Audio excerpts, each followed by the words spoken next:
इस वीडियो में हम देखेंगे क्लास 8 का मैथमेटिक्स का चैप्टर नंबर 1 रैशनल नंबर। तो इस चैप्टर में समझेंगे हम पहले तो कि रैशनल नंबर होता क्या है।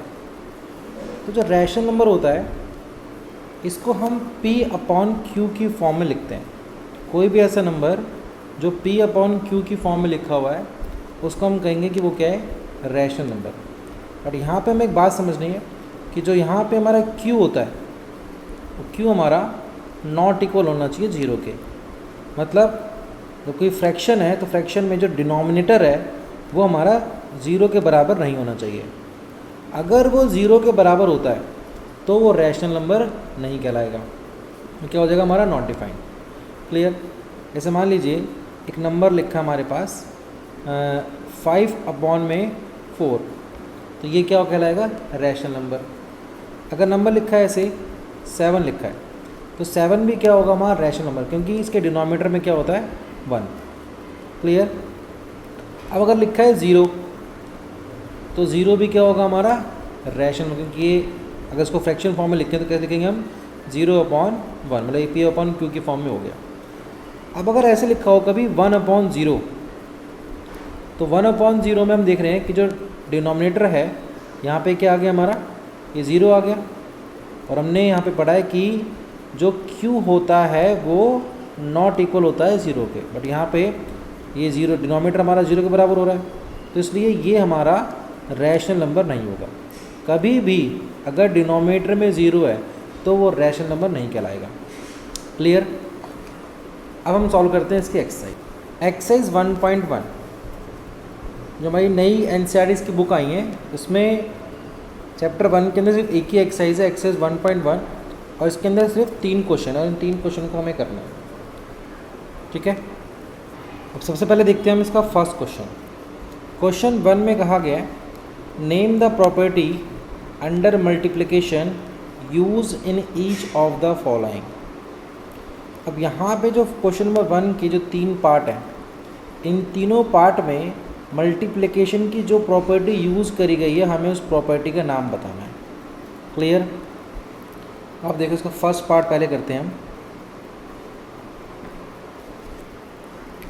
और जिसका फर्स्ट पार्ट है, फर्स्ट पार्ट में हमें क्वेश्चन लिखा हुआ है -4/5 × 1 इक्वल टू 1 × -4/5। क्लियर। तो ये इसका फर्स्ट पार्ट में क्वेश्चन लिखा हुआ है। ठीक है। और यहाँ पे लिखा हुआ है इक्वल टू -4/5, इक्वल टू -4/5। अब यहाँ पे ना आपको एक बात समझनी है, आपको एक बात पता होनी चाहिए कि अगर आप किसी भी नंबर को 1 से मल्टीप्लाई करते हो, किसी भी नंबर को अगर आप 1 से मल्टीप्लाई करते हो तो आपके पास वही नंबर आता है। चाहे आप a × 1 लिख लो, चाहे आप 1 × a लिख लो, आएगा आपका क्या, a। तो किसी भी नंबर को आप 1 से अगर मल्टीप्लाई करोगे तो वही नंबर आ जाएगा। तो इसी तरीके से जब हमने यहाँ पे -4/5 को 1 से मल्टीप्लाई किया, चाहे आप -4/5 × 1 लिख लो या फिर 1 × -4/5 लिखो, आंसर क्या आएगा हमारे पास -4/5। ये आपको बात समझनी है। ठीक है। तो किसी भी नंबर को अगर हम 1 से मल्टीप्लाई करते हैं तो वही नंबर आता है, चाहे आप a × 1 लिख लो या फिर 1 × a लिख लो।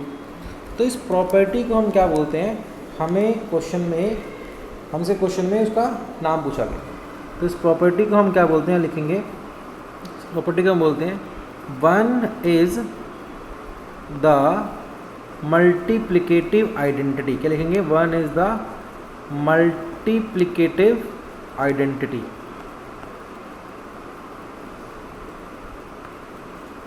मतलब किसी भी नंबर को अगर हम 1 से मल्टीप्लाई करें तो वही नंबर हमारा आता है। क्लियर। तो ये इसका फर्स्ट पार्ट हो गया। फर्स्ट पार्ट में हमारा आंसर होगा 1 इज़ द मल्टीप्लिकेटिव आइडेंटिटी। अब हम देखते हैं इसका सेकंड पार्ट। देखिए सेकंड पार्ट में क्या है हमारे पास, -13/17 मल्टीप्लाई -2/7 एन इक्वल टू -2/7 × -13/17। ठीक है। हमें बताना है कि यहाँ पे मल्टीप्लिकेशन की कौन सी आइडेंटिटी यूज़ हुई है। अब यहाँ पे आपको एक बात समझनी है। देखिए, अगर आप लिखते हो 2 इंटू 3, तो 2 इंटू 3 क्या आएगा हमारा 6 आएगा। अगर आप लिखते हो 3 इंटू 2, 3 इंटू 2, तो भी आंसर क्या आएगा हमारा 6। तो इस प्रॉपर्टी को हम क्या बोलते हैं, कॉम्यूटेटिव प्रॉपर्टी। तो आपको सेकंड वाले पार्ट में जो आंसर लिखना है वहाँ पे प्रॉपर्टी का नाम लिखना है बस। प्रॉपर्टी का नाम है commutative property, commutative property. Clear. अब देखिए इसका थर्ड पार्ट। थर्ड पार्ट में क्या है हमारे पास, थर्ड पार्ट में लिखा है -19/29 मल्टीप्लाई 29 अपॉन -19। तो यहाँ पे क्या है -19/29, यहाँ पे क्या है -19/29 का ही रेसिप्रोकल है।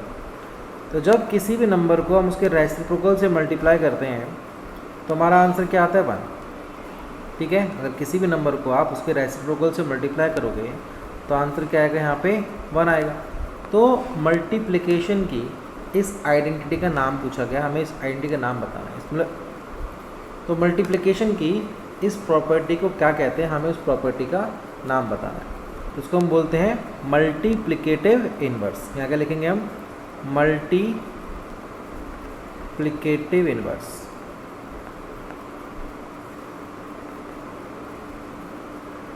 क्लियर। तो ये हमारा इसके तीनों पार्ट हो जाएंगे। क्वेश्चन पर हमारा इस तरीके से कंप्लीट हो जाएगा। हमें बस यहाँ पे प्रॉपर्टीज़ के नाम बताने हैं। अब देखो इसका सेकंड पार्ट। अब देखो इसका क्वेश्चन नंबर 2। क्वेश्चन 2 में कहा गया है tell what property allow you to compute 1/3 multiply 6 multiply 4/3 as 1/3 into 6 into 4/3। Clear. देखो इसको समझते हैं, फिर हम थोड़ा रफ कर लेते हैं यहाँ पे।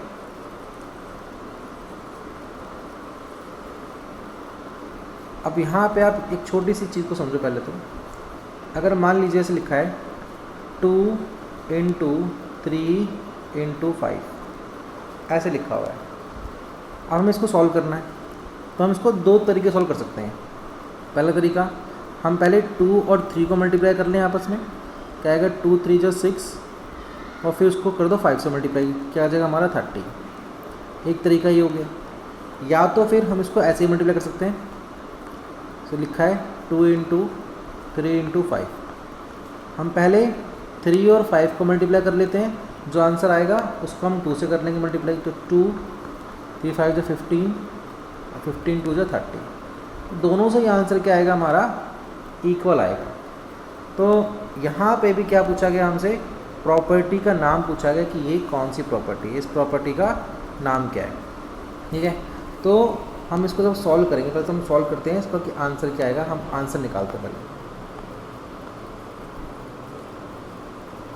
हमारे पास क्वेश्चन में लिखा हुआ है क्वेश्चन 2 1/3 इंटू 6 इंटू 4/3। सो ये इसको हम काट लेंगे, 3 1 3 3 2 6 आएगा 1/3 इंटू 2 4 8। आंसर आ जाएगा 8/3। इस पार्ट को सॉल्व किया, अब इस पार्ट को सॉल्व करते हैं। देखिए आंसर वही सेम आएगा हमारा 1/3 इंटू 6 then मल्टीप्लाई 4/3। 3 1 3 एंड 3 2 6। तो यहाँ आ गया 2 इंटू 4/3। 2 4 8/3। चाहे आप इसको ऐसे कर लो चाहे ऐसे कर लो, दोनों में आंसर क्या आ रहा है हमारा सेम। तो हमें क्या करना है, इस प्रॉपर्टी का नाम बताना है। क्लियर। तो इस प्रॉपर्टी का हमारा नाम क्या है, इस प्रॉपर्टी का नाम है एसोसिएटिव प्रॉपर्टी। आंसर लिख लोगे आप एसोसिएटिव प्रॉपर्टी।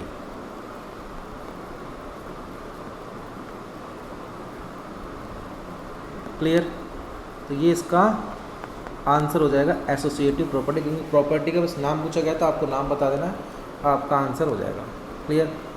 अब नेक्स्ट देखो, अगला पूछा गया क्वेश्चन नंबर 3। ये फिल इन द ब्लैंक्स है यहाँ पे। तो पूछा गया हमसे the product of to rational number, the product of to rational number is always dash. मतलब आप कभी भी दो रैशनल नंबर को मल्टीप्लाई करते हो तो आपका क्या आएगा। तो आपको ध्यान रखना है, अगर कभी भी आप दो रैशनल नंबर को मल्टीप्लाई करते हो तो आपके पास रैशनल नंबर ही आएगा। ठीक है, तो यहाँ पे डैश में आ जाएगा rational number, rational number. Clear. अगर दो रैशनल नंबर को आप मल्टीप्लाई करते हो, उनका प्रोडक्ट निकालते हो, तो आपके पास जो आंसर आएगा वो रैशनल नंबर ही आएगा। इसी चीज़ को आप यहाँ समझ भी सकते हो, आपकी बुक में भी दे रखा है इसी के बारे में। देखिए यहाँ पे लिखा हुआ, यहाँ मल्टीप्लिकेशन देखिए इसका, यहाँ देखिए मल्टीप्लिकेशन। हमारे पास ये दो नंबर है, एक है -7/3 और एक है 6/5। हमने इनको मल्टीप्लाई करा, मल्टीप्लाई करने पे क्या आया -42/15। क्लियर। जो हम दो रैशनल नंबर को मल्टीप्लाई कर रहे हैं, जैसे -7/3 भी रैशनल नंबर है और 6/5 भी क्या हमारा रैशनल नंबर है। तो जब हम दो रैशनल नंबर को मल्टीप्लाई करते हैं तो हमारा क्या आता है, रैशनल नंबर ही आता है। ठीक है, आप कोई सा भी एग्जाम्पल यहाँ पे ले सकते हो और आपको बात क्लियर हो जाएगी। सर मान लीजिए हम ले लेते हैं 2/3 और एक ले लेते हैं हम 5/7। मल्टीप्लाई करेंगे 2 5 जा 10 एंड 3 7 जा 21। ये भी क्या आ रहा है हमारा रैशनल नंबर। क्लियर। तो आपको ध्यान रखना है कि अगर कभी भी हम दो रैशनल नंबर का प्रोडक्ट निकालते हैं तो क्या आएगा हमारा आंसर, जो आंसर आएगा वो क्या होगा, हमारा रैशनल नंबर ही होगा। क्लियर। तो हमारी जो एक्सरसाइज 1.1 है वो हमारी कंप्लीट हो गई है। ठीक है,